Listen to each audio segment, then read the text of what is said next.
Hello and welcome to the live Q&A session with John Kirkconnell, PJ Turner, the Worldwide Westie Yuval Yaary, and myself, who you know as DJ Justin. We're now live on the West East Europe Discord server. Hello to everyone that's joined the server literally in the last 5 minutes. We're on Facebook. You go to Yuval Yaary's live page, you can see him there.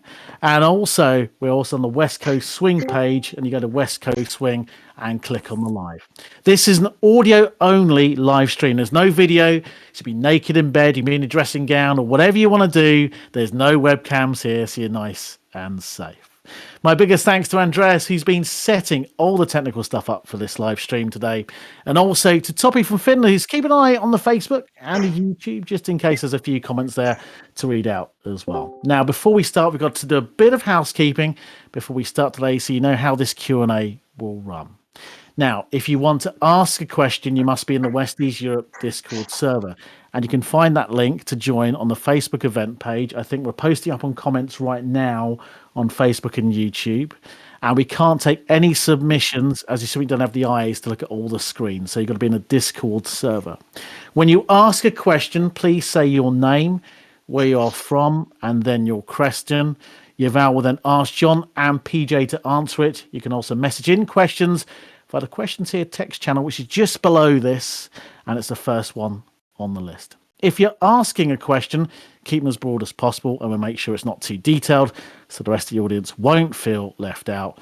We won't be taking any questions on politics or West Coast Swing politics. There's enough forums and places to discuss that already. And finally, if you're in the voice chat right now, and I can see there's loads of you, please keep your mic muted at all times unless you are asking a question or responding to a follow-up if John or PJ needs more info. We've got people watching, and if you don't abide by the rules, you'll be taken out of the voice chat or even the server. So that just leaves one thing, to introduce your moderator and presenter for this evening. It's all his idea, and I'm honoured to be involved. It's Mr. Yuval Yaary. Thank you so much, Justin. And thanks for all your help, really. Thank you, Andy, for the live stream and for the tech support. Thank you, Toppy, for your help with the moderation. And a big thank you to everyone joining us here on all channels. We're so grateful to have you here with us. I'm very proud to introduce our guests who took the time to be here with us tonight. Please keep your mic muted at all times unless everyone joining us here on all channels. so Justin can take care of that. I'm very proud to introduce our guests. Took the time to be here with us tonight.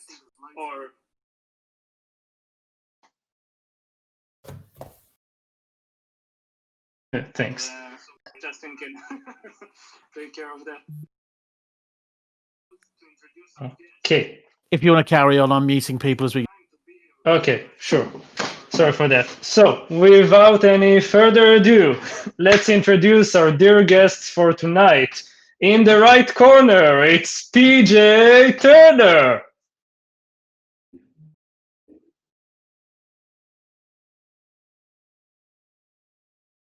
And that was... PJ, can you hear us? PJ? Great. I didn't... He's not muted, so... And I've unmuted John as well, so those two are there. PJ, can you hear us? Let's move on to John. I think John's here. So, John, I'm here. Can you hear me? Yeah, I just introduced John. I'll message PJ So, now. we have on the other corner, John Kirkconnell. Woo, woo, woo. What's going on, everybody? How you doing? How you doing, Yuval? Great. How are you? Very well, thank you. Very well, thank you. It's nice. It's an odd feeling to be back in the world of dance for right now, but I'm really excited to be here. Thank you so much for involving me in it. Thank you for joining. Thank you for doing this for us. It's really great to have you here. And yeah, it's a very rare occasion, right? In those days, those weird days, to have everyone here. Yeah, so it's a pleasure to have you both here with us tonight. And we can start by you telling a bit about yourself and about your West Coast Swing careers. All right. I mean, I'll start here. I'll get moving. So, well, you say good night, right? It is evening over there. See, for me, it's 11 o'clock in the morning. Yeah, for you it's morning, Um, right? so my West Coast Swing career, I started West Coast Swing at the tail end of when I was in high school. So I've been doing West Coast Swing now for 21 and a half years, I guess, which is insane to think of. But I started because my dad he's been a professional dance teacher for, I think he's up in the neighborhood of 54 years now. Oh, Um, wow, yeah, that's a so and lot. he teaches everything under the sun. He teaches all the ballroom and Latin Hey, dances man, you're and right. uh, what's that? Oh, sorry, I thought I heard Justin there. I So think he asked PJ. Never mind. gotcha. So he teaches all the ballroom and Latin dances, all the swing dances. Like myself, he's stayed away from the country dances. Hey, man, let's see what's going on. Oh, we there? All right. So yeah, I started in high school, and I had it was relatively popular decision that I made amongst the girls in the school that I wanted to start partner dancing, and so it didn't take me long to find a couple girls who wanted to try to learn, and I started then taking my dad's teacher training course, and I learned well, most of the ballroom dances and the Latin dances. And as soon as he came back, actually, shout out to Tara Trapster, as soon as he came back from Monterey Swing Fest one year, I think it was 1999, he showed the teachers training group some West Coast swing, and or maybe it was 2000. Anyway, I think it was 2000. Anyway, showed us some West Coast swing, and I kind of kept it going from there, and I didn't do anything else. And so I started taking lessons when I could and learning from my dad in the living room, and then just stuck around the local scene here with our local swing dance club and some Did of you the local already studios have that we a worked with. West Coast swing scene there back then, or not really? Yeah, we had a good one. I mean, I would probably say even back then we had a community of, I don't know, a couple hundred for sure. For In sure. Vancouver, Oh. right? Yeah, so I'm going to leave Yeah. my sort of video. Yeah, in Vancouver. Yeah. So You were born and raised in Vancouver. yeah, exactly. It's I wasn't born here, but yeah, the swing dance club here has been around for a long time. Well, long for Canada, I guess. So yeah, I did that, and then kind of just started teaching, but not started teaching by myself. I actually, one of the things that's and I can answer or talk about later, but I started really just paying attention to how my dad taught classes and how he ran a group setting and the difference between a private lesson and something else. And so I was really trying to pay attention not to the content as much as how he communicated to his students. So anyway, went through that, and then had a few dance partners kind of in my younger years of West Coast Swing, mostly local followers. Wonderful lady by the name of Pamela Podmaroff, who is up here, another lady named Lily Harned, who is amazing, and then that led me all the way to Alyssa, and kind of follows down the line. How Like did you meet Alyssa? goes down the line from there, and yeah, it's been a wonderful journey. How did you get to meet Alyssa for the first time? Well, that's I had seen a couple videos of hers, and like everybody who's ever seen Alyssa, looked at her and was Yeah, amazed by what she could do, even and that was in you cannot miss 2011. it. Yeah, so it's just and so I'd seen her, and I was someone that I'd seen on around, and I wanted to have a dance with her, and I ran into her finally at, I believe it was Sea to Sky. I think it was the first year, if I'm not mistaken, that Sea to Sky got brought down to Seattle. And I met Alyssa she was dating a gentleman at the time who was taking a private lesson. I believe it was from Kyle, could have been Jordan, but I can't remember, to be honest. And while they were doing the lesson, they were working on something, and we had a second. So I asked if she wanted to go have a dance. And we had a couple dances, and they were good, and whatnot. And I was trying to persuade her to come up to Swingcouver the next year, and anyway, I wasn't able to convince her. But we decided we would do a strictly swing at Capital Swing in Sacramento. But before we were going to do that we would take the Thursday night, and she was going to pick me up at the airport, which her car broke down on the way to pick me up. And then it was quite a starting point. And we went and interesting. yeah, and we went and had, I don't know, probably danced for about an hour and a half, just on our own in the corner of the dance floor there. I remember a friend of ours, a guy named Marcus Schwartz out of Boston, was standing, and he was watching our first kind of like dances together. Anyway, we decided kind of right there that we wanted to try doing the whole partners thing, and it turned out pretty well for us. Which year was that? That would have been February of 2012 at Capitol Swing in Sacramento. Nice. Wow. And the rest is history. I guess so. There's lots along the way, but yeah, that's kind of the crux of where it started. Yeah, you betcha. Wow. And what have you been doing since March, since everything was shut down? Well, I started my own company because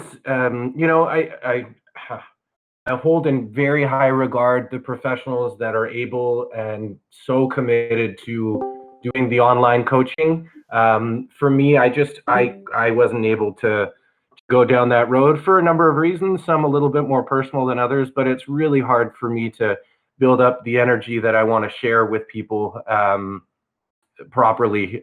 So I have the occasional dance with my wife at home, or I definitely watch quite a bit of either lesson recaps or other pros dances and stuff like that. But I actually started my own company at the end of October, which coincides with a lot of the skill sets that I've learned from either running Swingcouver or being involved at different capacities for different events. And I started my own coordination company. So I actually work on construction projects at hospitals, coordinating the either new equipment or transferred equipment and where it needs to go and who needs to move it and where is it coming from and when's it getting in. And it's quite involved. It's a very different avenue than I've ever traveled before. Yeah, definitely. But I'm really enjoying it, and something different. Yeah, and it's very relevant nowadays, right? To get a lot of work with all the hospitals, probably.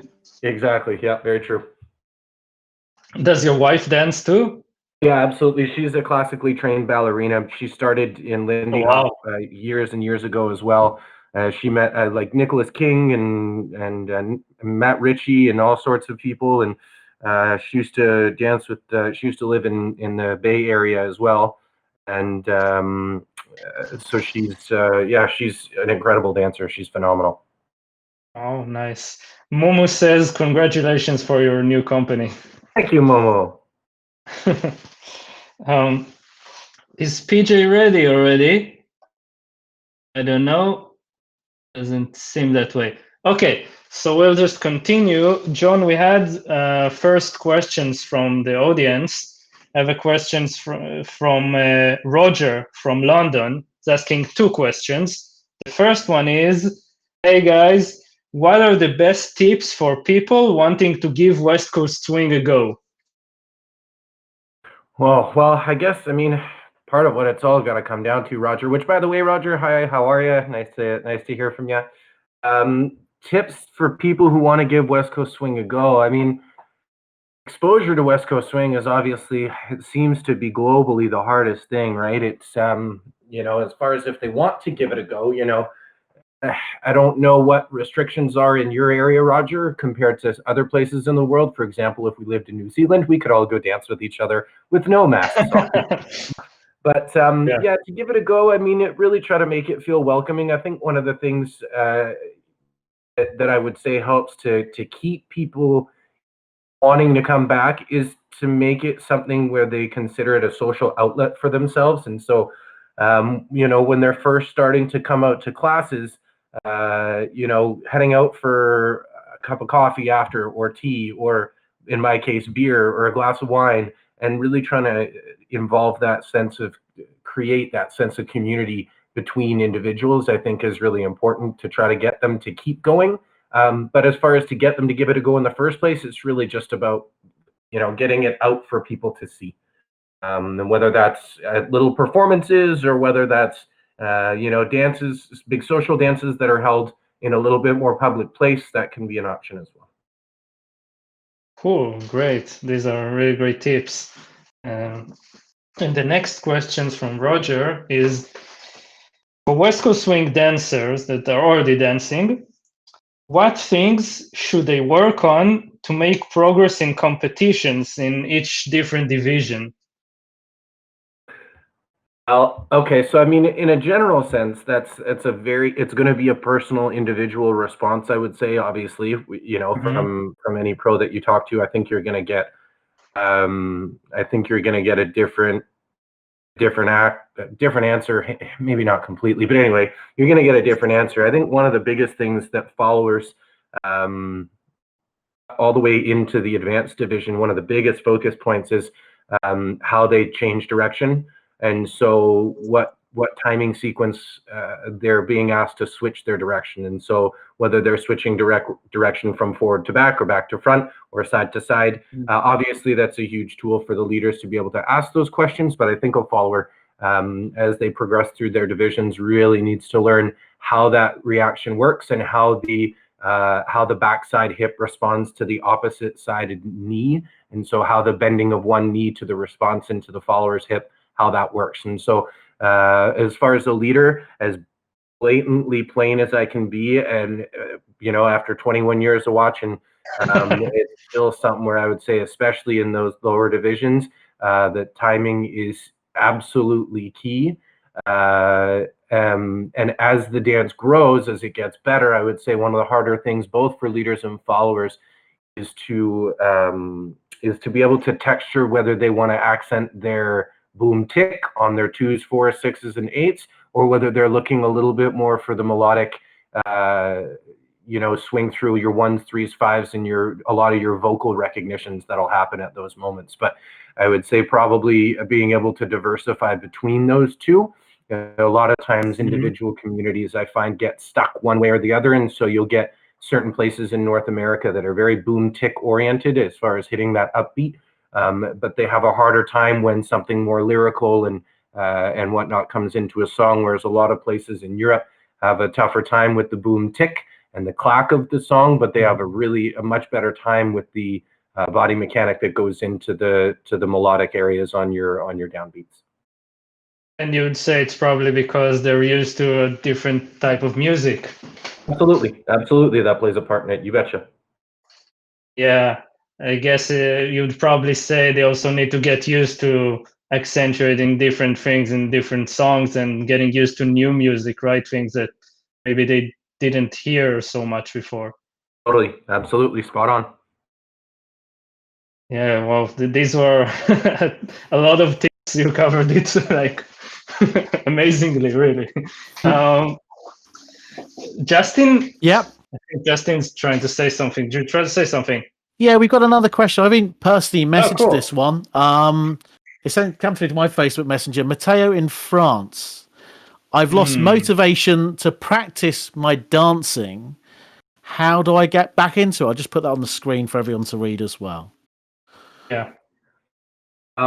So Mathieu, yeah, you know what? If I would be lying to you right now, which is not really my personality, I would be lying to you, Mathieu, if I told you that at moments throughout the last year, if I hadn't lost motivation on occasion as well. And I think I'm gonna assume that most of the people in this group or most of the people that we all know have had at least moments of that.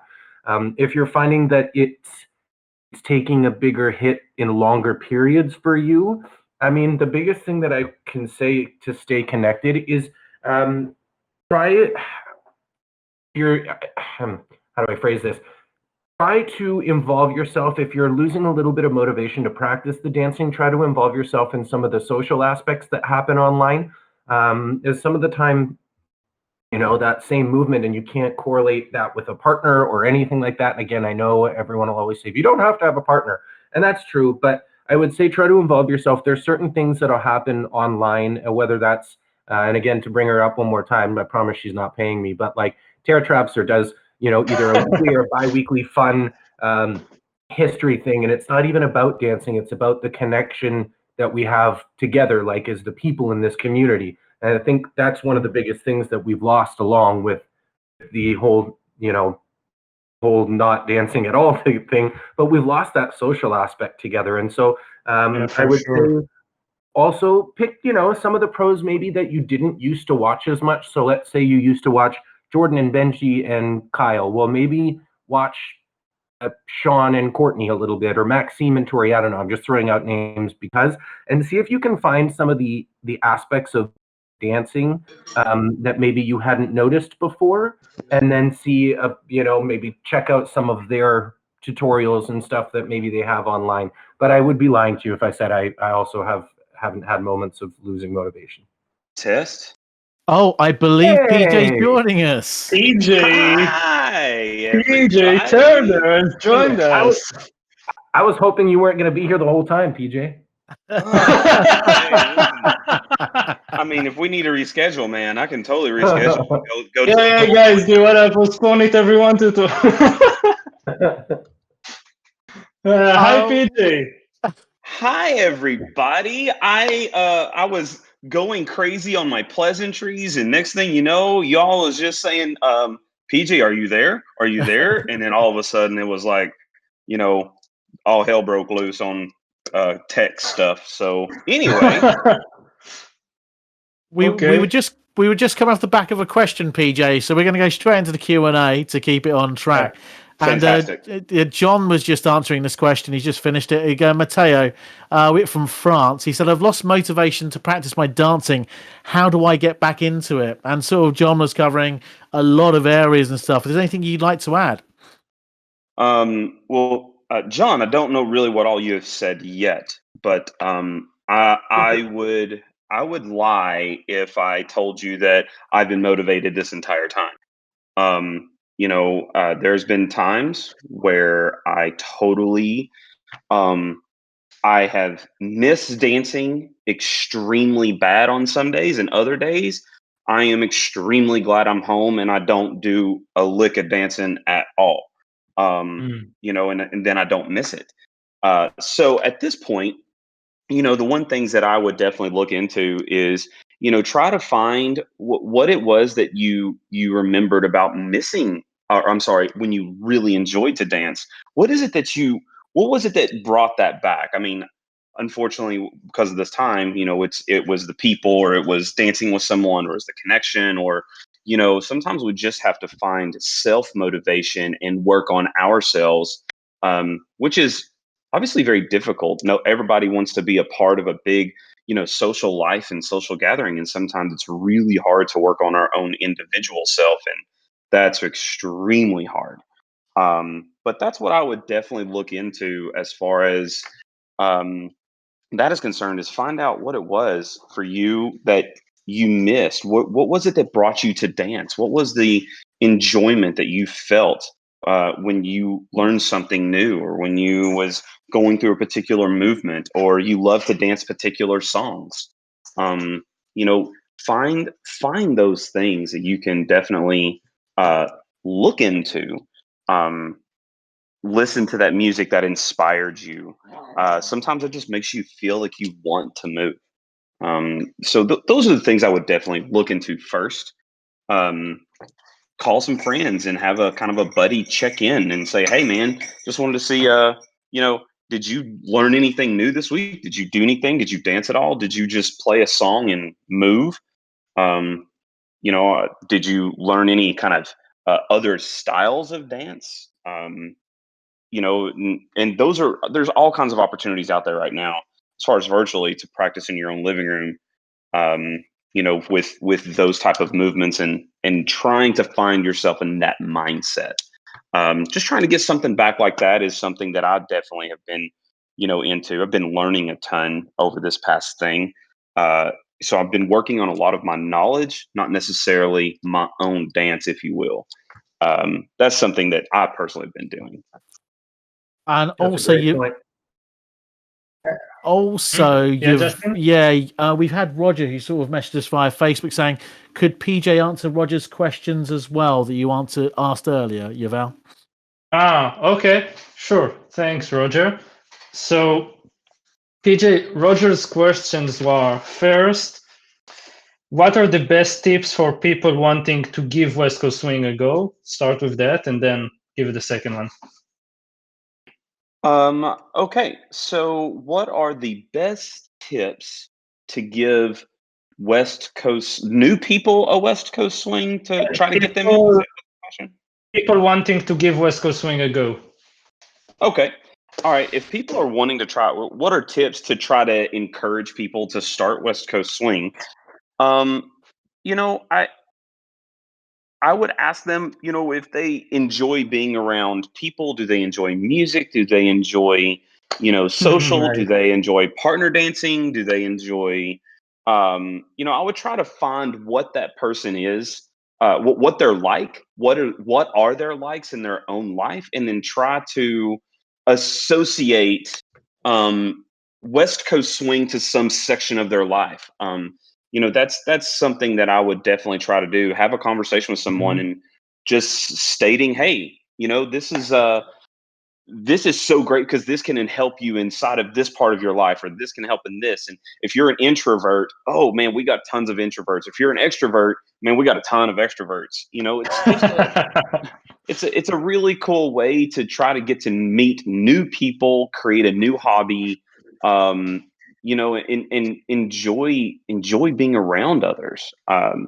You know, those are going to be my couple of suggestions on tips on how do we get someone to give it a go. Is get to learn them, get to see and associate why West Coast swing can help them, or you know, bring them into West Coast swing. Of you know, and what's the word I'm looking for? To work on themselves. You know, I mean, I don't know. Maybe that's one way to Okay. look at it. That sounds smart. I'm sure it will convince a lot of people. And no, I was serious. Don't laugh. So the next question was for West Coast swing dancers who are already dancing. What things should they work on to make progress in competitions in each different division? uh, well, that's kind of loaded. Um, all right. So ultimately, if you're looking for competition, um, you know, what can you do as far as work on your own dance, as far as understand what technique is, understand your timing, understand, and listen, we all have problems with understanding true. There's so many different informations that's out there. So many different instructors talk about different techniques and different Mhm. timings. You For know, sure. my thing to say to people is this is kind of how I approached, you know, dancing routine base is get yourself a team of coaches that Mm. help not just collaborate, but that complement each other. And that way you're not getting, you know, a ton of information that is super conflicting. So I would work on trying your best to gain yourself or get yourself a group of coaches. And I'm talking from 3 to 5 coaches.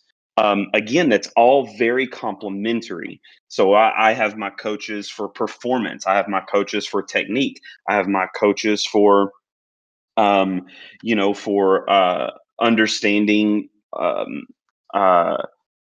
how I want to use uh, technique and performance. I gain a lot of different things. Like I was going to Deborah Seke for certain things. I was going to Kyle Red for certain things, Benji Schwimmer for certain things, Robert Royston for certain things, and pick the strengths of those coaches that they're very, very good at because they're all brilliant in their own way.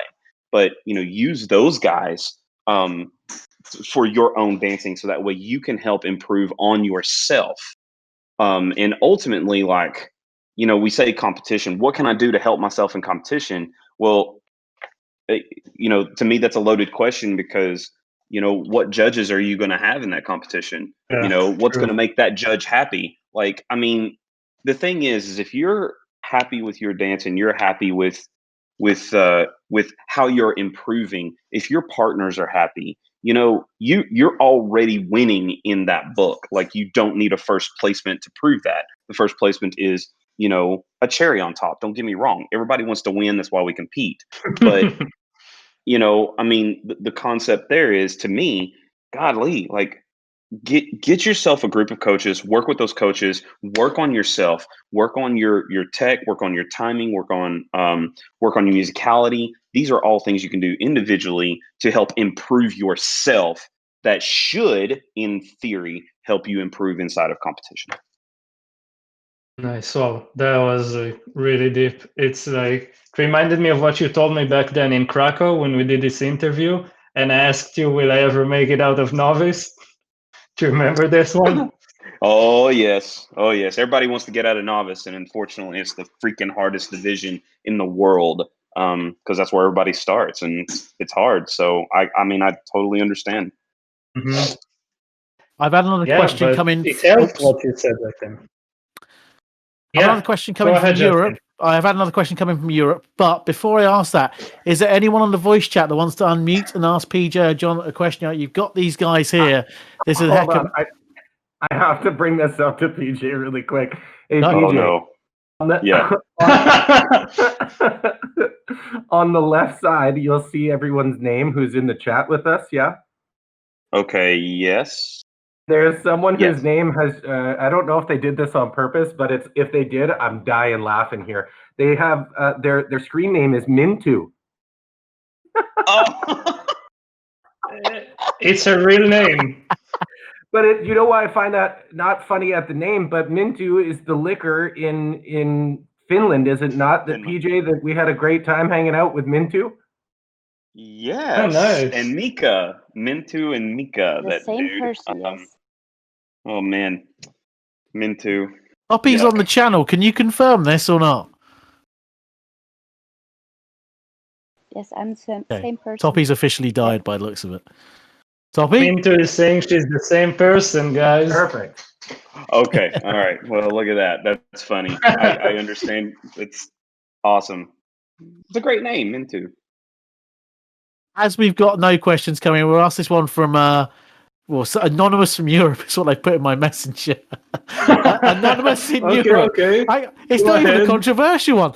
Name one of your most. After we do this answer, we'll take a break as well. But Anonymous in Europe asks, name one of your most memorable social dances and why. Goodness gracious. Ooh. Wow. Memorable social Name dance. one of my most memorable social dances. I would probably say for me, it was the first time, maybe it was the second time. No, it was the first time that I ever got to have a social dance with Marianne Nunez. It showed me something that I'd never seen or felt before. It was truly an indication of how rhythm sets can be influenced, or how pattern structure even can be influenced by the followers. Understanding of what your initial question was as a leader, and how they can then positively influence the outcome. She was and is truly one of the most unbelievable followers, not just to watch, but yeah, that first experience dancing with Marianne Nunez is right up there with any dance I've ever had, just as far as experience and whatnot goes. Yeah. Wow, that sounds amazing. What about you, Golly. Peach? I have a lot of favorites for many different reasons. And I can't say that they stand out one way or another way from anyone else. I could tell you the competition, who I was dancing with, some of them, hell, I could even tell you the songs I was dancing to them with. But I mean, if I have to say my most memorable social dance, um, Rose City Swing 2017 with Tashina, like the Jack and Jill that we did. That's probably my most memorable because of what the weekend brought up. There's a very deep story that goes into that particular dance. And and I could give you the story in a nutshell if y'all wanted, but please. it was that dance alone, I think was a combination of and a culmination of a lot of different things. Number one, that weekend, Tashina and I were probably in our worst argument ever as a partnership. And I mean, we had, this Okay. massive argument match, and it was just, we just in so Was many it disagreements professional or about. personal? Oh, I think it was kind of all the above. It didn't matter what it was. I think me and her were just tired of each other at this point, and every partnership goes through it. Wow. Okay. Every single partnership goes through it, and if they don't, I'm sure. they're lying. I mean, but for whatever reason, it was fate. There was something that just happened. Mhm. Like, me and her, we drew each other.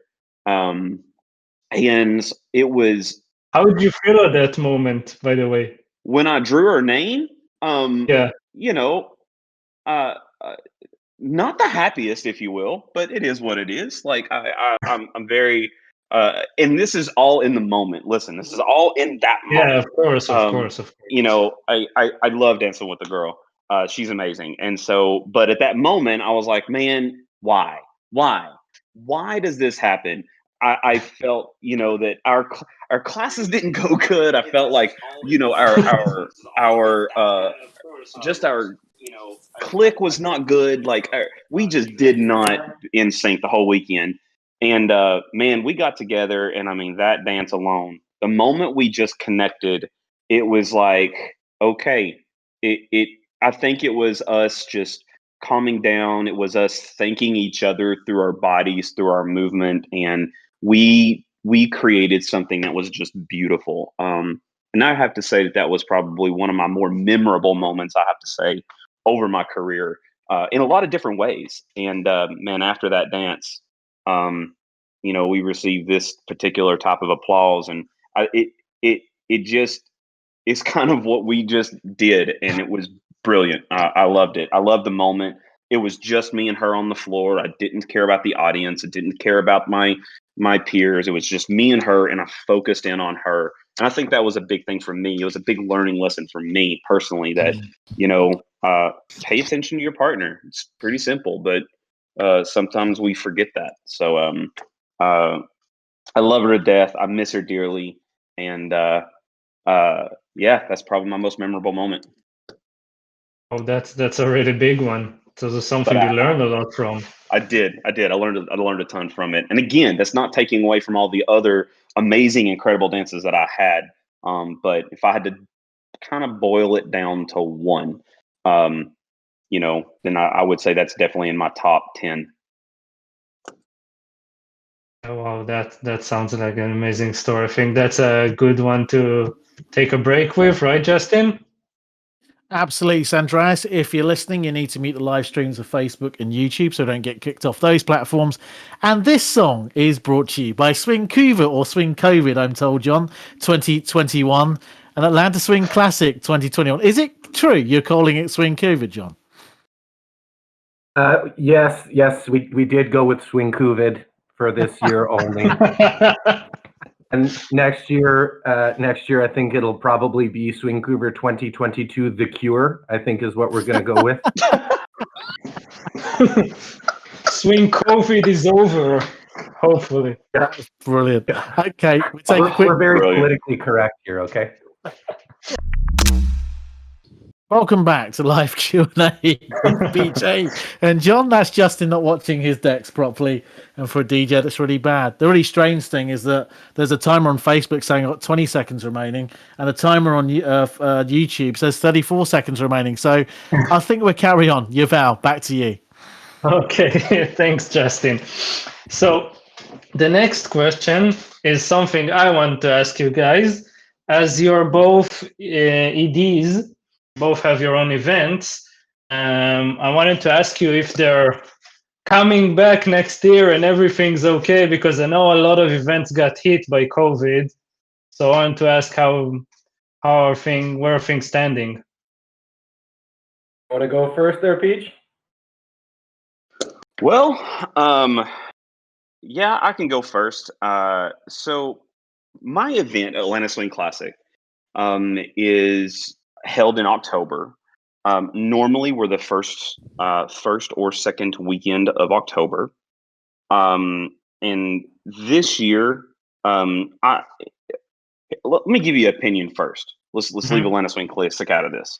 I really do believe that 2021 is going to be a wash overall. I think that there's so many unanswered questions that I think there's going to be a ton of people in the not known until obviously this whole pandemic can come to some type of a closure, or until there can be a handle on it. So with that being said, as far as my event is concerned, we're still kind of up in the air at this moment. We have events that are canceling still now for this year. Mad Jam just put it out a few days ago that they're canceling. And honestly, I think that, depending on here in the United States of America, whenever they're going to be, sending out vaccines, how is the vaccines going to be distributed? How is it that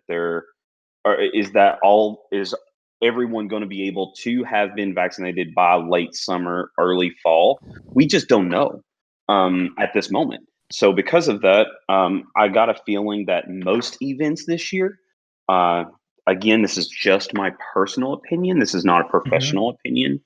I feel that most events will still probably have to cancel this year. But that's kind of where I stand on that right now. So that's really about all I got to say to that question. Okay. I think I would probably add parts of. First of all, if you live in New Zealand or Australia, you're going to get events. So I'm shaking my fist at them. Yeah. But, other than that, I think one thing I completely agree with PJ that I would say that this year is pretty much going to be a wash. And exactly for the same reasons. There's just too many unknowns. And I do think that, we're probably going to lose a lot of people from the community, to be honest. That's what my guess would be. And that's really unfortunate. I do think, though, that one positive, hopefully, that comes out of this is people taking an introspective look as to what it was about the events that drew them. And so as a promoter, looking forward, would I love to be able to say, or, I'm going to guess that PJ the same, that, shoot, when it comes back, and let's hope for 2022, that when it comes back, it goes back to exactly the same as we had it before, and it's got the same feeling, and we present the same things. But as a promoter, there's an inherent risk, whether you're running a big convention like Atlanta Swing Classic or Swingcouver, or whether you're running a workshop weekend and bringing PJ out to somewhere in Europe. The promoters have a big risk on these things, and so I think people are going to start to figure out, okay, are they going more for the social aspect? What kind of event do we want to be? Whereas before, people would be like, well, I'm just going to put on an event, and because it's in Europe, we're going to sell it out, which was kind of an awesome thing. But in a general sense, I would say that the promoters are going to have a really big decision, not just to bring the event back, but what kind of event are they bringing back? Certain communities, whether we're saying Vancouver or Nashville or somewhere else in the States, or anywhere really, what has that individual community gone through as far as their numbers go? And so you might be in a city like, we don't have a lot of swing dancing outside of Vancouver in this area, so I'm not sure what's going to happen when it comes back. And that's kind of something we all have to figure out collectively, and individually, each individual promoter, as far as what they want to try to bring back. You swing for the stars or swing for the fences when things are back and there's not a lot of people coming. You put yourself into a tough spot as a promoter.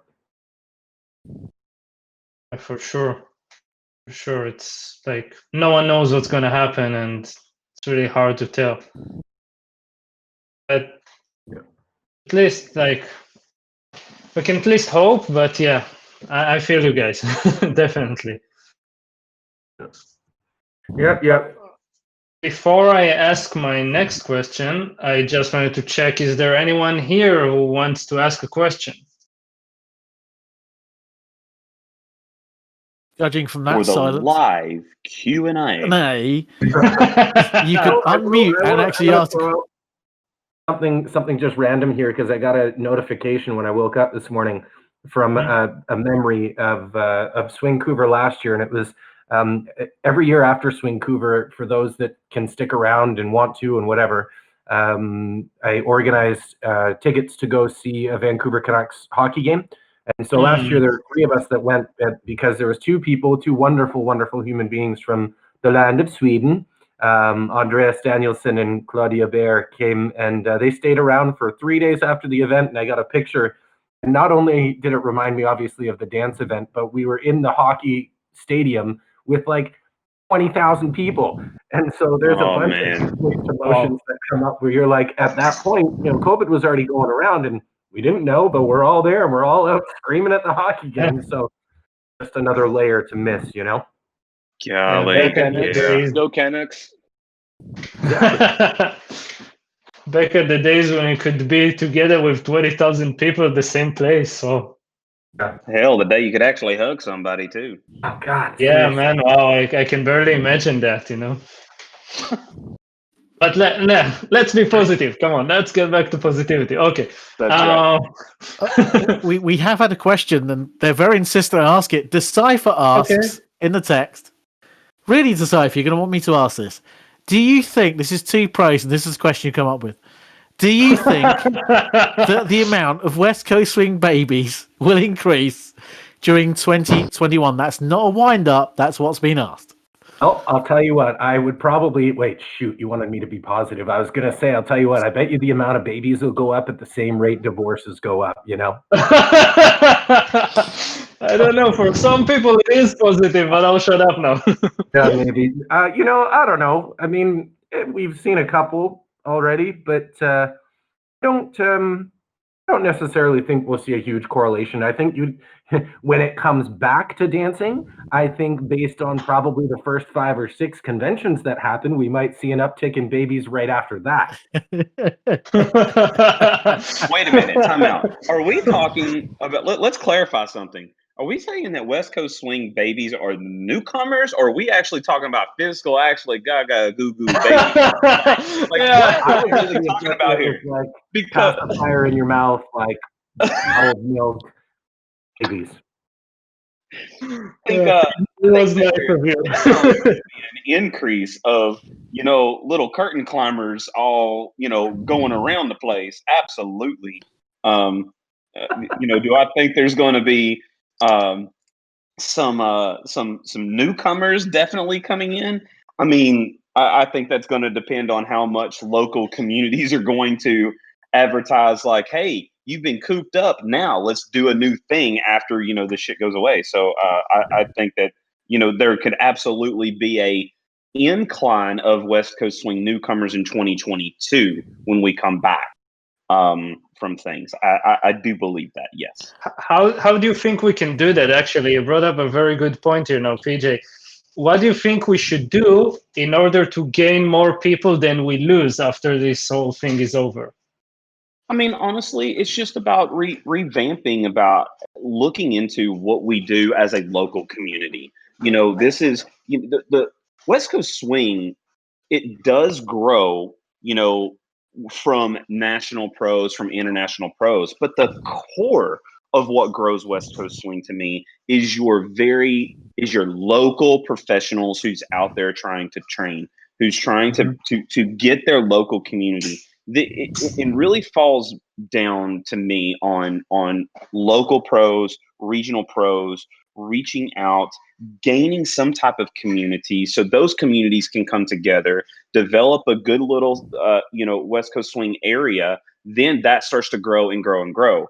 I do believe that it's going to boil down to a lot more of just in introducing local pros introducing West Coast Swing to your local area from your local pros. That's what's going to make this dance grow. And go on, John. I was just going to say, I totally agree with Peach about that. I think what's really going to be hard is, again, it's really going to depend on how hard hit each of those individual communities were. For example, I can only speak for obviously what I know, but I know in Vancouver we lost, midway through 2020, we lost the biggest. I don't know if I want to call it supplier, but the biggest school that had been pushing West Coast swing. Hold on, my cat's scratching the couch. Stop it. This is the joys of doing a thing from home. But we lost our biggest school that was they'd have 50 to 60 people in each of their classes by 4 or 5 classes Wow. a week. And then we lost another one of the biggest teachers to our area, moved out of Vancouver and over to Vancouver Island. And so when we come back, when dancing comes back and we're allowed to, there's going to be a huge, not necessarily void. It's obviously an opportunity for someone with if they want to take it, but there's still going to be a big void to fill in relation to the social dances that aren't going to be there, when things open back up, along with the group classes. So I totally agree with PJ. It's, going to be an opportunity for someone for here, but I'm going to imagine that other cities, depending on, how strict the regulations have been, are probably going to undertake a similar challenge, I would assume. Yeah, absolutely. And I think Chris has just brought up a point. Yuval? Yeah, go ahead, Justin. No, Yuval. Chris has just posted here on the chat, and I think it's more or less been backed up by what John and PJ just said. Yeah. He goes, all right, here's my question. Once we're all vaccinated, can we have a safe festival again? What can we as a community do to bring everyone back that we lost to other hobbies, like they've just been talking about, like baking or running or plants or whatever? Think, how can we stoke the flames of dance to have a second roaring 20s that are so licentious, I believe, my grammar's terrible, that people remember them in 100 years? Well, I think, Chris, these guys already really answered that question. I think they've kind of covered that as well. Yuval? Okay. So if anyone wants to jump in and ask a question, that's the time. If not, I'm going to the next one. Again, a massive silence. Okay, I'm going to the next one. I love it. So there is another thing I wanted to ask you about events. Now with people getting vaccinated, I wanted to ask, how do you feel about allowing only vaccinated dancers attend the event, or dancers with a negative COVID test that was taken, let's say, 72 hours prior to the event? This one's gonna be a hard one to navigate as a promoter. I flat out don't have an answer for that right now. For a couple reasons. A, because I am personally a firm believer that I will get vaccine when it's available, for a number of reasons, but that's just where I personally stand. I also don't feel like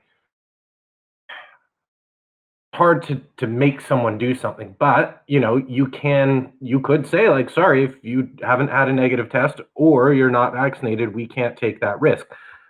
I can see that could be a direction some promoters would go, but again, for me personally, I don't really know yet. I have a not just one business partner that Sarah and I would have a big decision in relation to Swingcouver, but Kyle and Lee would also play as far as big decision makers go in relation to Swingcouver. And I don't really know what answer I have yet. To be honest, I wish I did, but I don't have one. I think it's a great question, Yuval. I'm in the same boat. I don't have any questions, I'm going to say, professionally about that. These are questions that have not come, that has arrived yet, because we're nowhere near that stage at all. So I do feel that it's a little bit of an unfair question to ask right now. However, I will say some of my personal opinions about the process. I think that it's really going to boil down of what is available in each individual state, what is available in what are the regulations for each individual county for having. What are their regulations for having a mass amount of people, or group restrictions. What are your group restrictions? How many people are you going to have? Well, if you are able to have this, well, these are our rules by the county or by the state government or even by the federal government, because we got a lot of laws that we have to figure out, like what's going to happen. Like we have federal law, we have state law, we have county laws, we have city laws. So they're all going to be very, very different because, I live in Knox County in Knoxville, which I have different regulations in Knox County than I do in the city of Knoxville.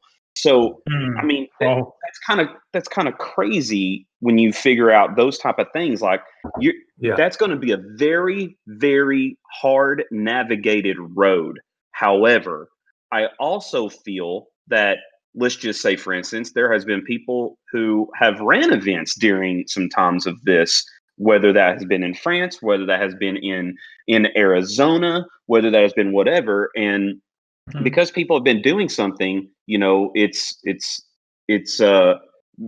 people will come on and just, mob them. And if you run an event and you're running through regulations, but people don't agree with the regulations, then all of a sudden, what's going to happen with your event and the public?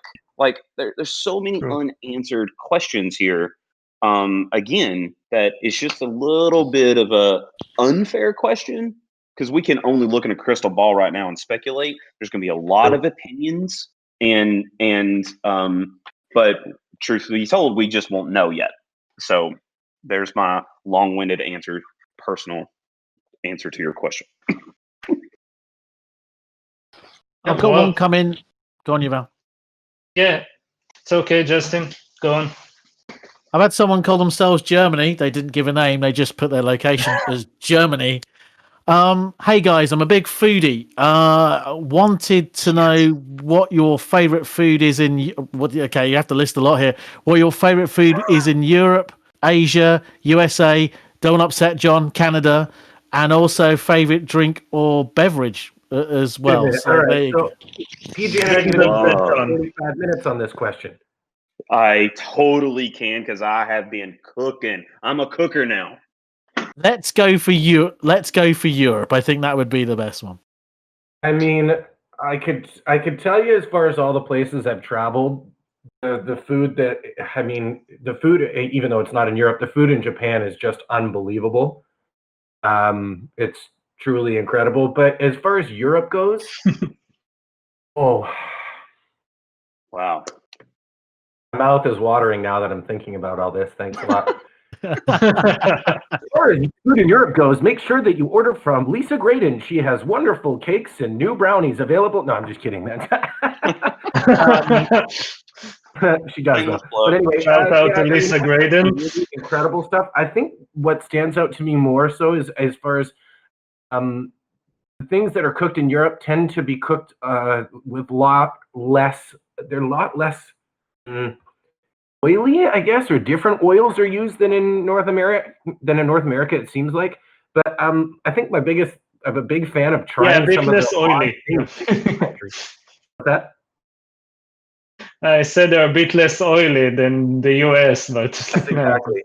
But I do enjoy trying the kind of oddities in different places. Like I've tried duck heart, and I've tried frog's legs, and whatever. I don't care if you guys get mad at me. But the craziest thing I think I've ever tried from the sound of what it is chicken cartilage was weird. But I had a burger in Sweden. That was made out of the meat from bull's testicles. Yeah, I thought you were gonna say something like that. A burger made from bull's testicle meat.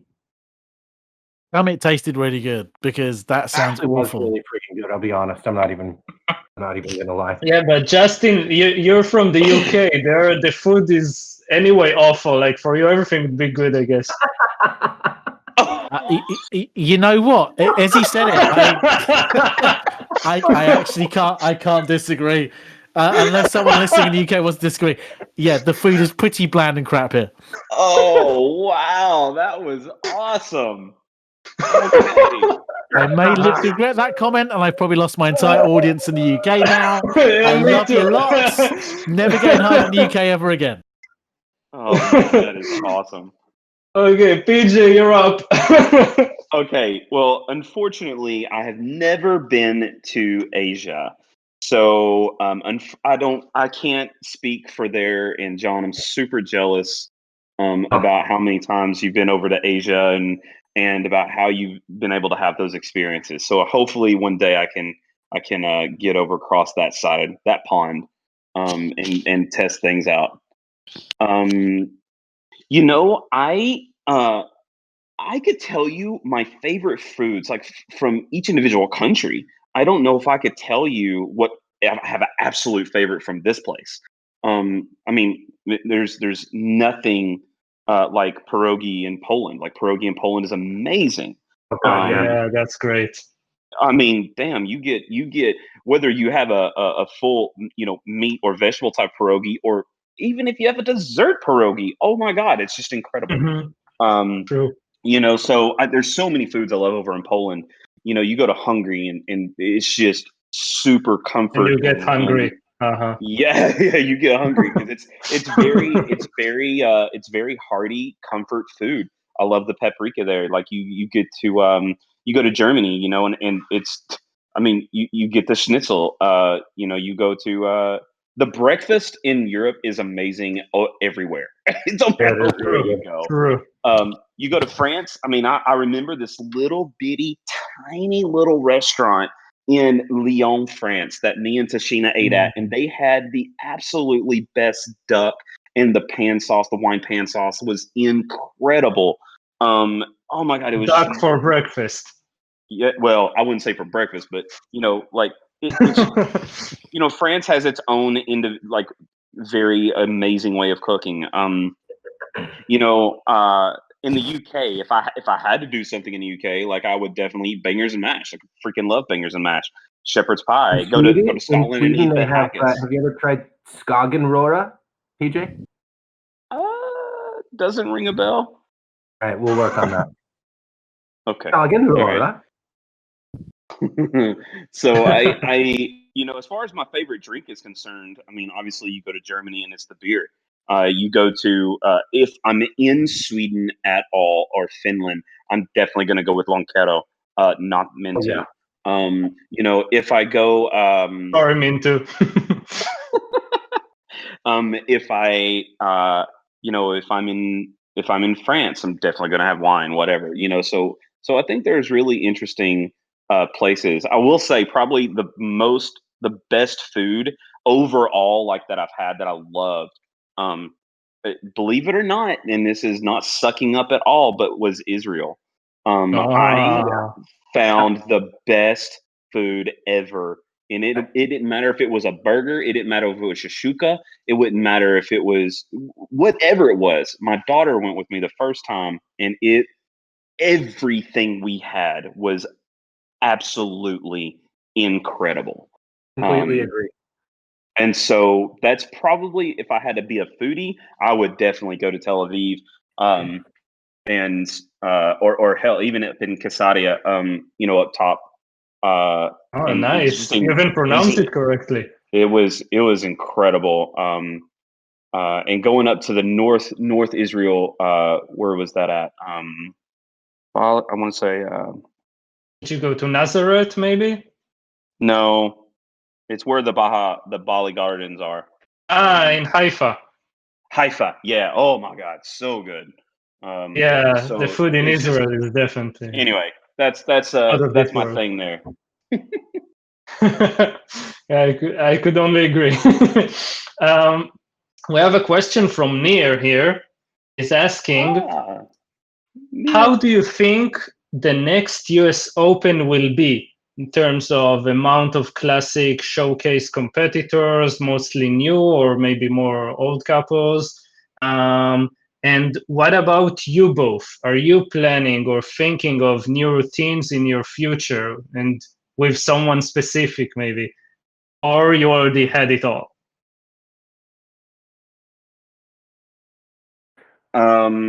So I will I think that if the US Open happens, because again, I think that is going to be an unknown.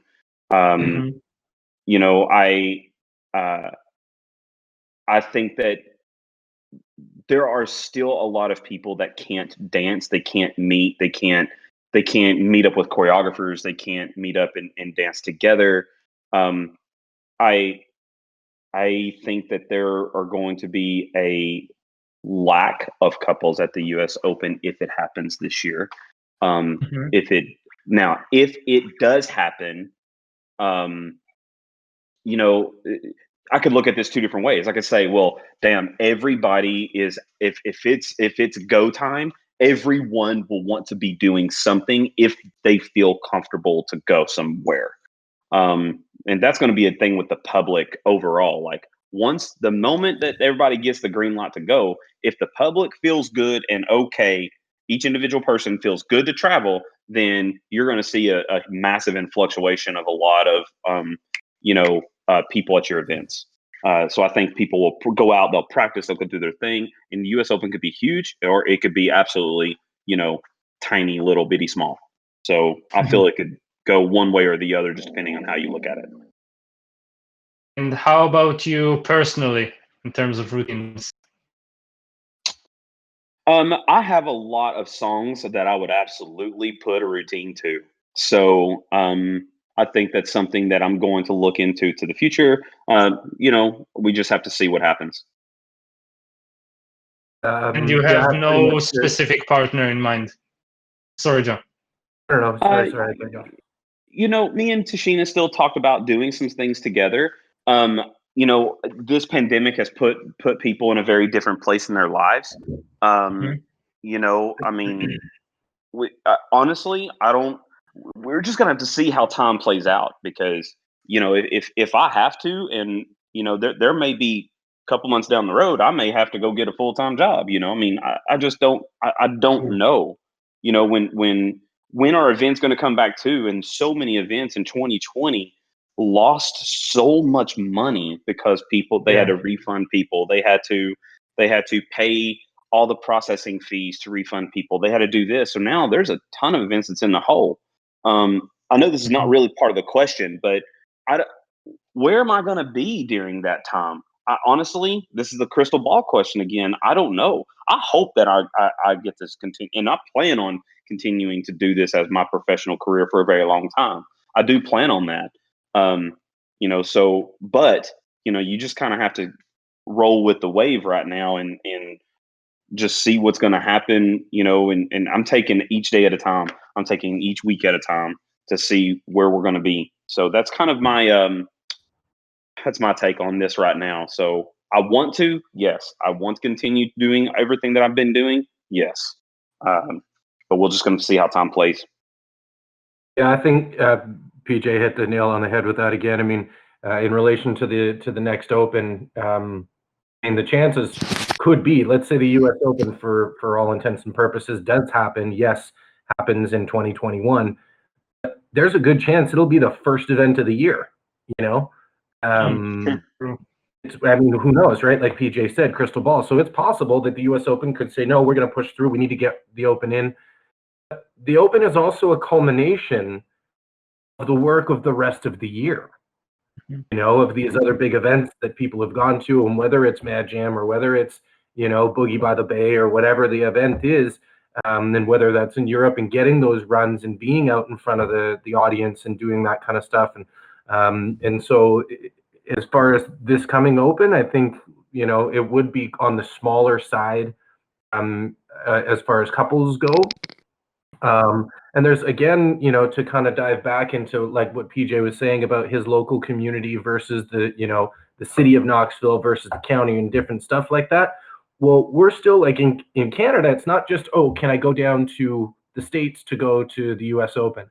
But for us, there's a mandatory 2-week quarantine that we have to go through. Anybody that's coming into Canada from outside of Canada, you have a 2-week quarantine. And so it's not just about going to the event, but it plays partly into that. And as far as me personally, actually, right before COVID, I had been talking with someone, not about going back to like crazy routines all the time and traveling every weekend to do these routines, but did talk to someone about doing a little bit of that. So we would see if that still held weight after all the time. But Yeah, I don't know for sure. Again, it's crystal ball, like PJ was saying. Ideally, sure, it would be nice, but Yes, I agree. It'd be nice. Yeah, it would be great, and PJ, I really hope that you guys will be able to continue what you guys are doing because the community needs you. Well, believe me, I need them.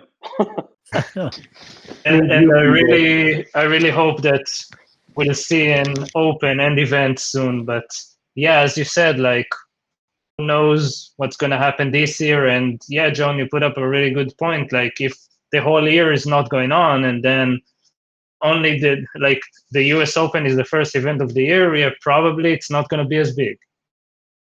Mm-hmm.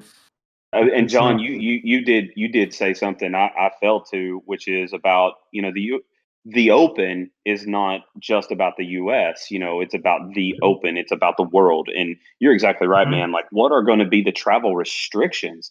We didn't even look at that kind of process. What are going to be the travel restrictions behind all this stuff? And wow, like that's a that's a big deal right there of how most events are going to run.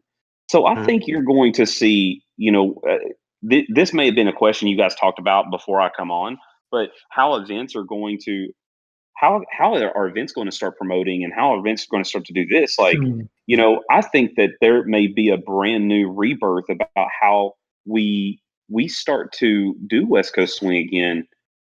There may be a rebirth on how we start to uh, uh, handle events again. We know what worked before, but how can we take that now and do it better? Exactly. It is something we touched on briefly, so I'm happy you chimed in there, Peach, about that because it really has a lot to do with, what does the landscape look like? Because we don't know what the community does, and like we were talking a little bit about with the promoter thing too, right? It's just a different. We don't know what the landscape of the community is going to be whatsoever. Yeah, I think international events are going to definitely take a huge hit. Well, let me say it this way. I think they're at all events, I think their numbers overall are going to not be nowhere near like they was beforehand. Especially with travel restrictions. I think they're going to see a huge influx in regional, local and regional things. I'm sorry, attendees. I think that's going to be a huge thing. Um, sorry, my dog is barking at me, wanting me to throw frisbee because I am ignoring her and she don't like it. So she's yapping at me. So anyway, I think that you're going to see a huge influctuation with local and regional events or events becoming more local and regional again. And then you'll start to see a slow growth with people now starting to become more and more nationally to certain parts of events. Beforehand, it was nothing for most people just to fly into Atlanta Swing Classic from all over the United States or hell, even all over the world. And, but now that's not going to happen depending on restrictions, depending on what airlines are going to ask for, depending on what buses are going to ask for, trains are going to ask for. It's going to be a lot of that stuff that happens. So, again, I think that local communities and event promoters, I think, need to really concentrate a little bit now more regionally instead of nationally and internationally. Yeah, for sure. Like there's a ton of things I'd like to say about it, but we're getting questions from the audience, so I want to refer to them. Catherine from Germany is asking, what are your biggest pet peeves for leaders and followers? She asked it with a smiley at the end, so be nice. Right. Well, I mean, as I'm assuming PJ probably will say too, like it's this kind of thing is obviously very particular, and I'm sure each pro will probably have certain things. I think I would say that one of my pet peeves for followers, and I'm talking social dancing right now, is when a follower throws their weight for the leader to just catch them. So when it's not communicated that there's a weight support coming up and it's just I'm going to drop and you better catch me, to me it's an irresponsible tool. It's the same as leaders yanking followers out and not really, like PJ was talking about, really pay attention to your partners so that you can see, feel, and hear exactly kind of where they're at. Really pay attention to them, but when followers drop, that drives me absolutely crazy. For both parties that get shared, and I do find this a little bit more, without coming across horribly rude, is I do find this more in Europe, is that and both partners are equally responsible to tracking the floor, meaning you're all responsible for making sure we don't run in. So your floor craft run into other people, I should say. So the floor craft is really important, but I find people don't pay a ton of attention to making sure that they don't hit somebody. And I do find a little bit more in North America that they're a little bit more conscious of that. So those are definitely a couple of them. Leaders, like, just, and I'm guilty of this as well, but I know, I get really sweaty, especially, the bigger I've gotten. And I need to make sure that I remember to bring a couple shirts with me, so that it's not, and I don't mind being sweaty. I'm actually probably the least person that cares about it on the end of my arm. But as far as a leader goes, if it's starting to get to the point where they can't hold on to you and they're slipping down your arm because it's too much, then just bring a towel with you or change a shirt and you're all good. Yeah, that's an issue. That's true. PJ, what are your pet peeves? So some of my pet peeves, let's start with leaders first. All right. So leaders, John kind of already said this, is about, yanking the followers. Just knowing that you know what you want to lead and you don't trust the follower to do the job, and then you feel that you need to just, yank the piss out of her and able to get it to do it. Like there's just no reason for that, so I think, I think that it gets to a point, and so I say that to go into this, to kind of go into my major pet peeve. This is kind of my now umbrella, is just no partnership. I feel that, competition, competition side of things, people are all about them getting to the next level. So then partnership is kind of thrown out the window. I feel that neither side trust each other to do it because they want to prove to the judges they're allowed, that they can get there on their own. And I think that has filtered into the social dancing. Well, then again, that filtered into huge pet peeve. I'm going to say the community in general is the damn clickiness that happens inside of leveling. I can't stand it. We are all going to a competition to do the same damn thing, and that is to dance West Coast swing with everybody. I feel that the clickiness that happened inside of dance events in general, that was a major pet peeve of mine on a leader and a follower side. So now to get a little bit more specific, so I got on the leader something specific. I want to get on the followers for something specific. Understand what delayed timing is and not a delayed one is. Let me elaborate. Everybody's been told, like, you need to delay your one, which is fantastic. However, that delayed one will also affect count two, which will also affect count three. You need to understand how to control your timing. If you're going to delay the one, well, guess what? Count two is delayed too. So don't accelerate it unless I lead it, right? And if you do accelerate it, then communicate it. So my major issues have from most followers have came to, you're in my face when I don't want you to be in my face. I believe in a constant connection with a varied pressured or tension. So I want to feel you through the entirety of a basic. I don't want to feel you through just a one or just a six, or your anchor, wherever that is for you. So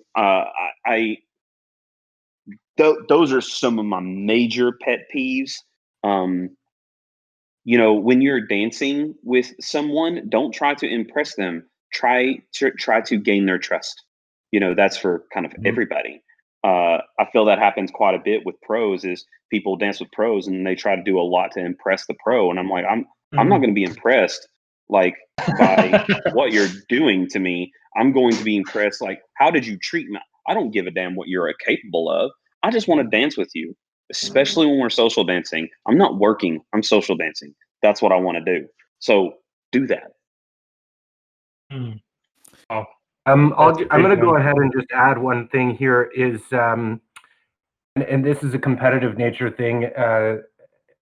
When you watch the pros, when they do, there's certain actions that'll come up and they will look towards the audience, and you can call it critical timing or comedic timing, or however that plays out as far as the verbiage that you want to use. I find as dancers are coming up, one thing that drives me nuts is the gratuitous look to the audience. You're like, please show me love. You're like, but you didn't do anything to earn it.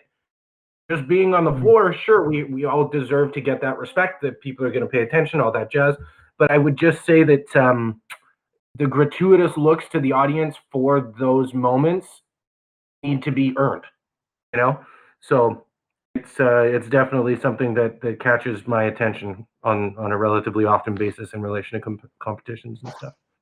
We've had 2 questions come in, and I think they match up really well with each other, actually. So Josephine Anderson from Sweden asks, how can a dancer of a low level get a dance with the pros? She finds it hard to get those dances due to the pros. Many times dances with other pros on social dances at events. I'm just reading this word for word.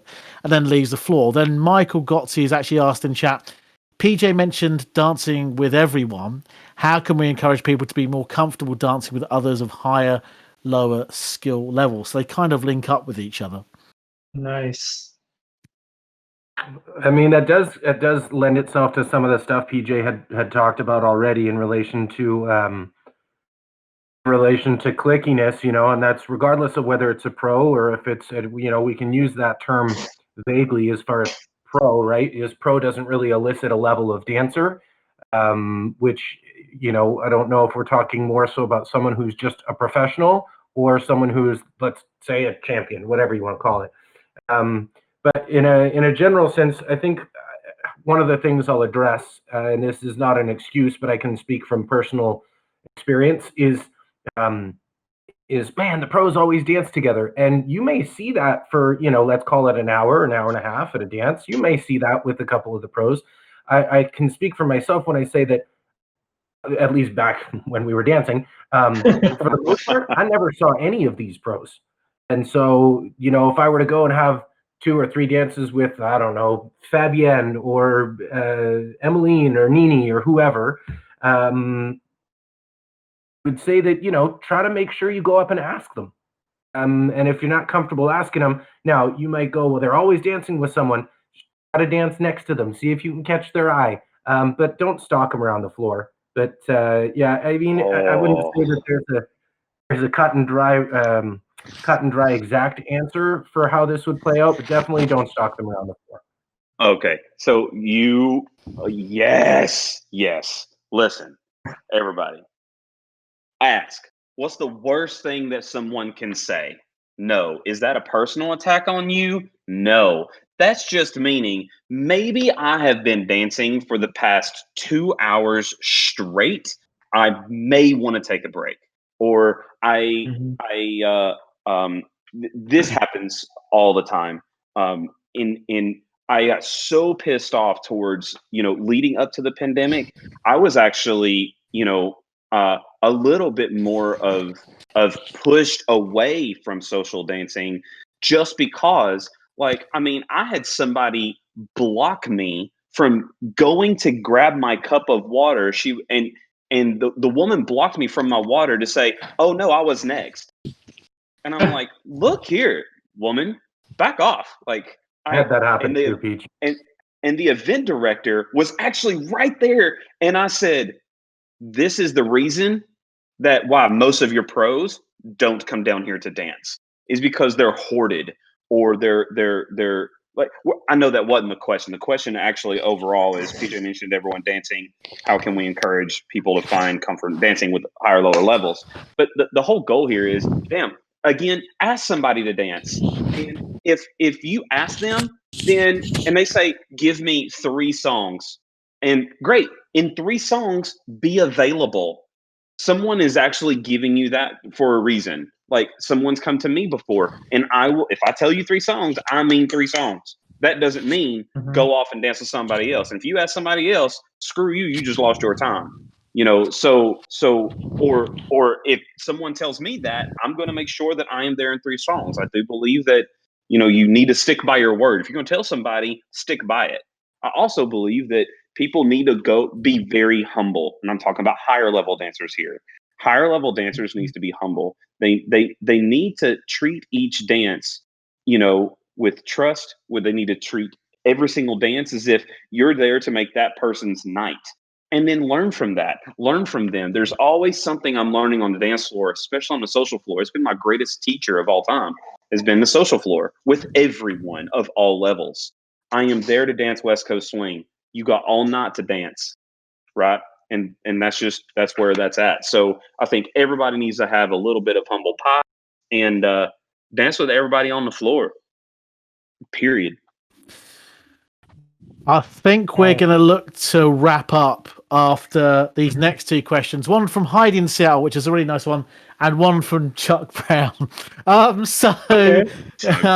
Yeah. Let's do Heidi from Seattle. I think it's a really nice wrap. What do you both miss most about dancing, and who do you miss dancing with the most? And I'm going to add a little bit to Heidi's question from Seattle. What are you looking forward most to returning to? Is it the dancers, the music, the feeling, the food, traveling? So the question was from Heidi, who do you miss dancing with the most? And I'm going to say, what are you both looking forward to getting back into the dance as well? Well, that's a big one. Wants to go first? I mean, one of the things I miss the most, because there's different strengths that each pro brings to the table, just like any other job, like any other skill set, like anything. You have, and some of them carry a bunch of these skills all together, and some of them are more specialized, each individual person. And for me, one of my biggest things that I miss, that I love, that I thrive on, is that interaction in group classes. I don't care if it's 8 people in the class or 300, but I love that genuine interaction with people in the moment. I love the laughter in group class. I love epiphany moments. I love hard work that goes into it. But I miss not just being in a group class. I miss that realization, that those aha moments that we get to experience together. I miss the laughter together, and that's a huge thing for me in almost why I decided not to pursue an online presence for me coaching, and just that I thrive so hard off that individual yet also group mentality, but that person to person connection in that way. And I think for me overall, I miss that. I miss that a lot. And to be honest, although it might seem obvious to all of us, but as far as a lot of these pros go, I don't live near any of the other pros. Miles and Tessa are kind of close, but we don't see each other that often. And my friends that are super close, or they're super close, like people to me, I don't live anywhere near them. So I miss seeing some of my closest friends that I've had for 18 or 20 years, and people like PJ. Definitely, I miss that. And I think the thing I'm looking to the most is honestly just a bunch of hugs. I'm looking forward to Damn, so many you stole my hugs. answer. You can say that again. Like PJ, I'll tell you what. I have a feeling that the first couple conventions back are going to be filled with not just a little bit of crying, but so much crying. And like, I bet you there'll be less dancing at that convention than at any other convention. People are going to spend so much time getting back to the place of where they actually want to say hi to each other and hug each other and tell stories and drink Mintu. I 100% agree with you, John. Too. I think that there's definitely going to be a lot of that happens as well. I think that there's going to be a new purpose that people will probably travel, and they're going to go to an event with a new purpose, and hopefully we can maintain that. That's one thing I would love to do is see that grow and say, oh my God, this people was taking away from me. Now what can I do to be more involved with those people? Yeah, for sure, buddy. I think that events need to hold that. I think events need to hold that time instead of trying to fill every single thing we can. That's some of our faults. Like I'll say this, like if you ever come to Atlanta Swing Classic, we have, from 9 a.m. our first class, we have something on the schedule every single time. We have 4 ballrooms going at a time. There's always something happening. And something that we may look into later on is, wow, let's create an actual social time. There's some events that do that, and it's incredible. Completely agree with that part, buddy. Completely. So how about PJ's Corner at events? Yeah, PJ's Corner, man. That's something that exactly what this is about. PJ's Corner. John, I don't know if you heard that interview I did with Yuval or not, but there's something that I want to do. It's called PJ's Corner, and it's about getting to know everybody at the event, whoever wants to go. I'm going to pick a time on a piece of the weekend, whether that's a Friday night, Saturday night, Sunday night, whatever. And I'm just going to go to the bar, and I'm going to put this open to say, we're not talking about dancing. I want to talk about you. I want to talk about your life. I want to talk about what kind of drink do you like? What's your favorite food? Hey, let me buy you a beer, or whatever that favorite drink is. I want to actually get to know people and develop relationships. I do believe that that's how you get through life. Totally, it couldn't come at a better time, really, as far as that going. And I think you may have missed this little tidbit at the start. Is you were talking also about the local level teachers and how important your local pros and how important they have to be. And one of the things that kind of goes with that and that gets lost to me anyway, at the bigger conventions is go out with your students or your friends after dancing, so that it's not only just about this dancing business and that you actually get the time to really connect. I did that for when I had groups up here for, I don't know, 7 or 8 years. We had groups. We had groups of, I don't know, 12 to 20 of us on a relatively regular basis that would go out. We'd have dinner. We'd hang out and chat about different stuff that wasn't always dancing. And sure, obviously dancing gets brought up at the commonality. Yeah, of course. But just like you said, man, it really developing that. I think PJ's Corner sounds awesome. I'll have my opposing corner to yours. We'll call it the Blame Canada Corner. And yeah, no, you're spot on, Mike. Spot on. I'm curious, PJ, what do you miss the most about conventions and stuff?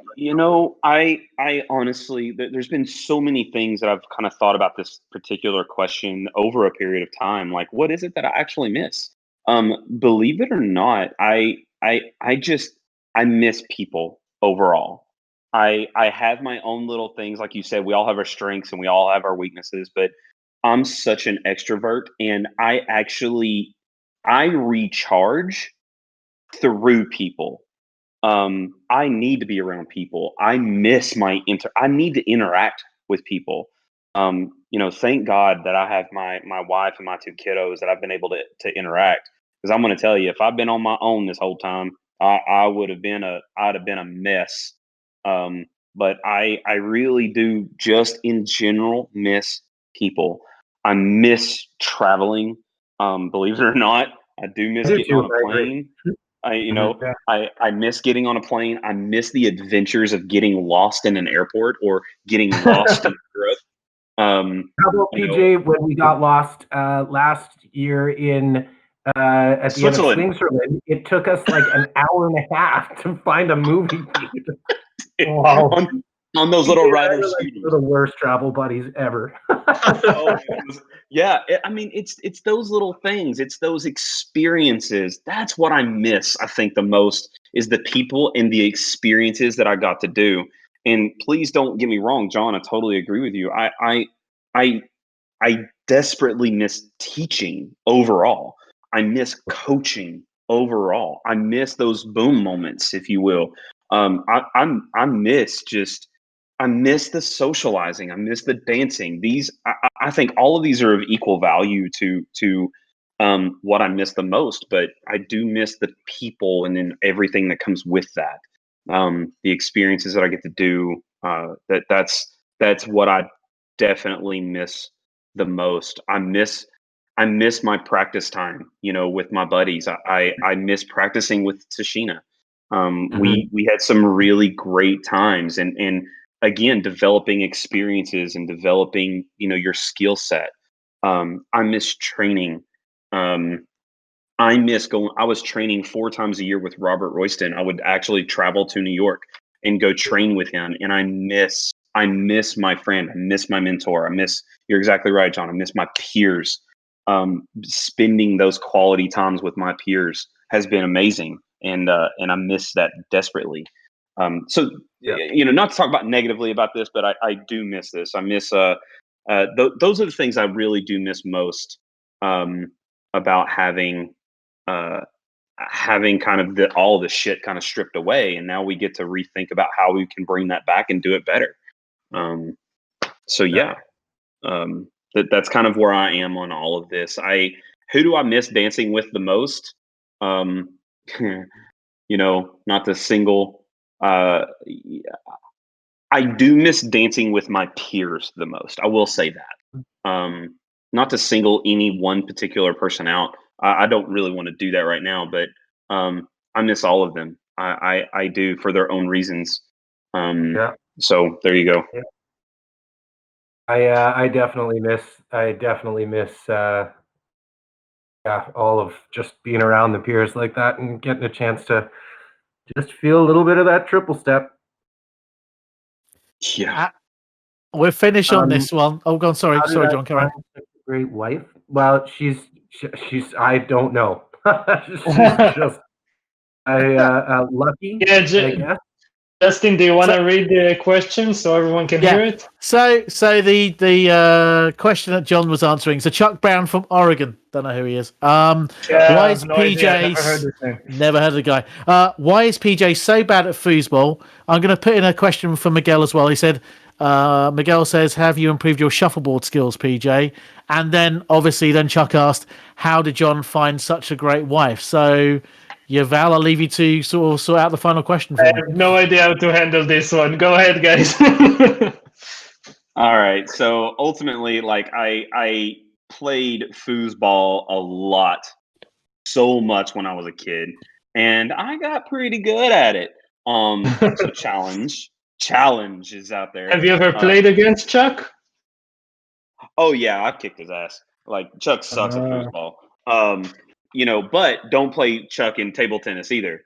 Chuck is really freaking good at table tennis. Along with the other, 1,400, professional jobs he's had. And so it's just and no, Miguel, I have not really improved on my shuffleboard skills. We got together in Gävle, Sweden. Me and Miguel, Justin, you remember this? But yeah, we actually went out to a bar. It was actually an Irish pub in Gävle, Sweden. And we ate dinner there. It was very American, if you will. So I'm sitting there eating, my hamburger with my hands and all this stuff, and everybody's got a fork and knife, and they looked at me, and I was like, why y'all eating a burger with a fork and a knife? And anyway, it's kind of funny. But we ended up, Miguel whooped me at some shuffleboard, so I've definitely got to improve upon my shuffleboard skills. But I will say, in foosball, in Europe, they play with a very different type of ball in foosball. Here we have a very, very hard plastic ball. And that's what I was used to. So I went to France. Olivier and Virginie have a dance event called Rolling Swing, and I played. This hotel had a foosball that was there, and I got to play foosball with a lot of guys from France, and it was a very different type of ball. It was actually a cork ball. I have never seen a cork ball, and so it wasn't rolling. Oh my God! No, it completely rolled. It just had so many different reactions that I completely did not expect. And so, playing with a cork ball is a very, very different process than playing with a hard plastic ball. So I did get that's the way to beat you in your football. Yes, I guess. I'll tell you what, though, it sure as shit don't go throwing hatchets with PJ, because he'll crush you. This is very true. This is very true. Throwing hatchets I was impressed. I'll tell you that, my friend. So, John, how did you find such a great wife? I got very lucky. Chuck's known my wife longer than I have. Personality. I don't know how much, but yeah. Well, those are different stories. We I don't know. Chuck's known her a long time. They've been good friends for a very long time. But yeah, Lee and I met at Palm Springs at one of Jay Byam's kind of big parties that he had up in his suite. And I obviously had my eye on her prior to that, but we'll just keep those little tidbits of information to myself for now. Too late for that. And actually, awesome. Just as a quick reminder, I don't know if she popped on to say hi or not, but I'm just getting a few messages from lovely Sarah Van Drake as we have some swing cougar work we're going to get done with Andreas and Kyle. And just as a reminder that we have that going next Saturday, everybody, from I think it's from 2 to 4 Pacific time, but the promos will be up on Facebook and stuff like that. Anyway, I'll shut up about that. No, it's okay. It's cool. It's. I hope everyone will be there.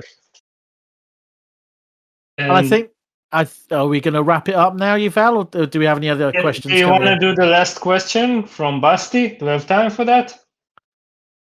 Yeah, okay. It's Sebastian, Vienna, Austria. Have you found any new hobby due to the all the freed up time you guys have got? I mean, I mentioned for those of you that were here at the start, I started a whole new career path as well, at least something to take part in with dance. So that's one thing. But as far as hobby, I got really, really into fantasy football. And please, Europeans, don't get mad at the usage of the word football to a game that barely uses their feet. But yeah, with like you have fantasy football for your football? Wow. American football, yeah. So it's there's a bunch of dancers in the group. I'm gonna forget people, but McHenry's in there, and Forrest is in there, and there's a bunch of other people. Ryan Crutcher, there's a bunch of us. I know I'm forgetting people, but yeah, it's been great to get into. It's helped kind of keep my mind onto something else. But yeah, that's been kind of about it. Canadian football, we also do have Canadian football. We have a bigger field, longer field, wider field, and one more player on the field as well. Wow. DJ, how about you? Hobby. I've kind of experienced with a lot of different hobbies. Actually, I actually got really heavy into archery for a little while. That was really fun for me. That was actually a little therapeutic for me. It was incredible. I'd actually, believe it or not, I hope some people don't hold this against me, but I have never shot a bow and arrow before this year or this past year, before March. And so the first time I had a buddy of mine that started to teach. He used to do tournaments a lot, and so he started to teach me a little bit about it and what to look at, how to do it, how to hold, how to stand, how to aim, how to do all this stuff. And man, I fell in love with it. I literally went out and shot probably 100 arrows a day. Therefore March, April, and May, and I got really heavy into it, and then. I started having some shoulder problems, not due to the archery, but I ended up having to have a surgery done back in August to fix a bicep tear that had actually been, God knows how long it's been tore. But I ended up 2 problems. I had a tendon that was extremely damaged just from wear and tear of the body, had a bicep tear. So I went through a surgery in late August. So that kind of put a halt to all of my archery. So I haven't really shot since then. I'm still in strengthening of the arm and the shoulder. How are you feeling now? Oh, it's actually great now. I mean, I have full range of motion. I'm just very weak. So that's the only thing is my shoulder, and I can feel how because weak of the inactivity. Right. Hell, they had to cut the muscle open.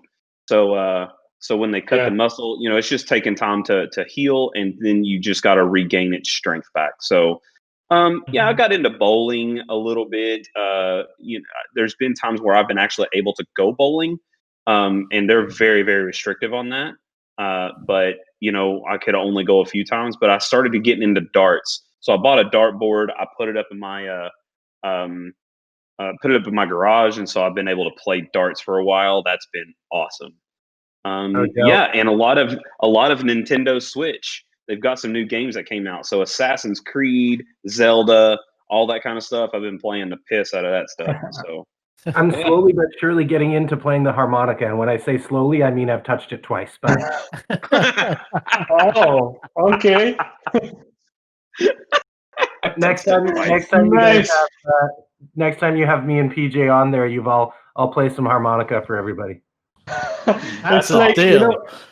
every time I interview someone and ask them about their new hobbies, it's getting weirder and weirder as time goes by. I wonder what it's gonna be like in a few months from now. Hey, listen, you got a bunch of eclectic artists that's in this world. Of course it's going to get weird, man. That's the point. We got nothing to do right now. You're telling all these artists are going nuts. They're like, I love it. So Justin, how are we with times? I think we've gone over our buffer, but I think now it's coming up to 9 o'clock UK time, and we're pushing on to the afternoon in the West Coast, and they're waking up in Asia now. But I want to say thank you to both John and PJ for their time today. It's been fantastic to hear so many wide-ranging views. You guys have brought so much. I think at one point across Facebook, YouTube, and on the server itself, we had 60 to 75 people all in listening, asking questions. I was sort of making the counts.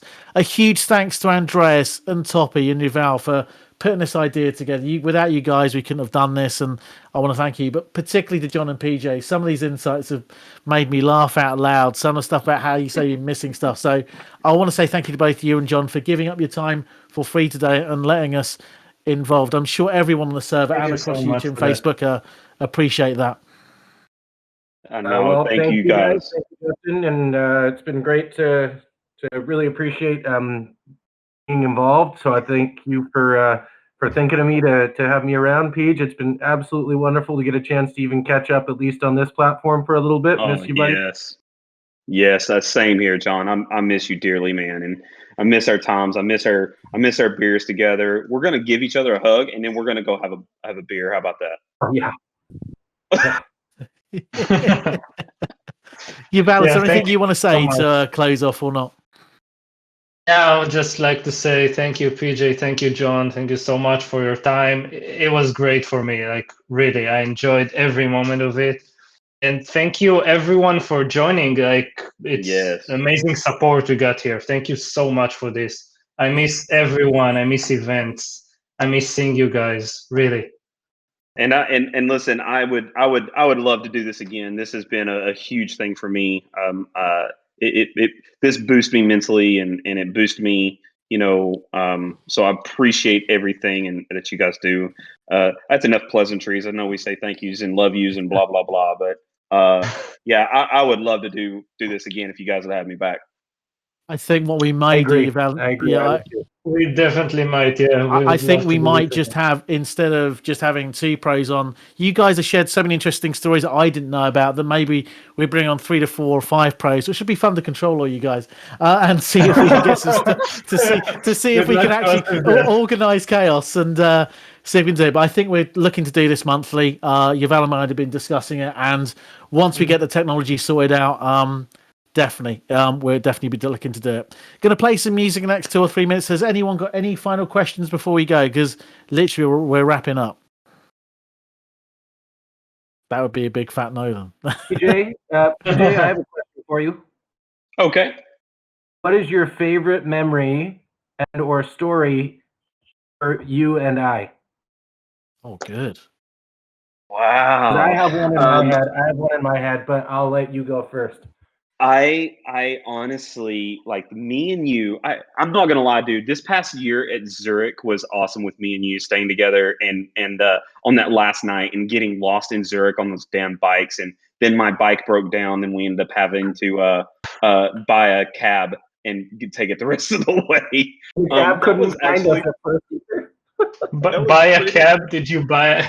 Yeah, we bought a cab. But honestly, I imagine you, PJ, starting to work as a taxi driver in Zurich. I had a memory that popped up not too long ago, John, and it was actually us dancing on top of that roof in FinFest. That was really epic. And getting that time with you, with Alyssa, Stephen White, Sonia Desrell, Tashina, like doing all of those things, that was just really cool. That was a really vivid thing that we got to do.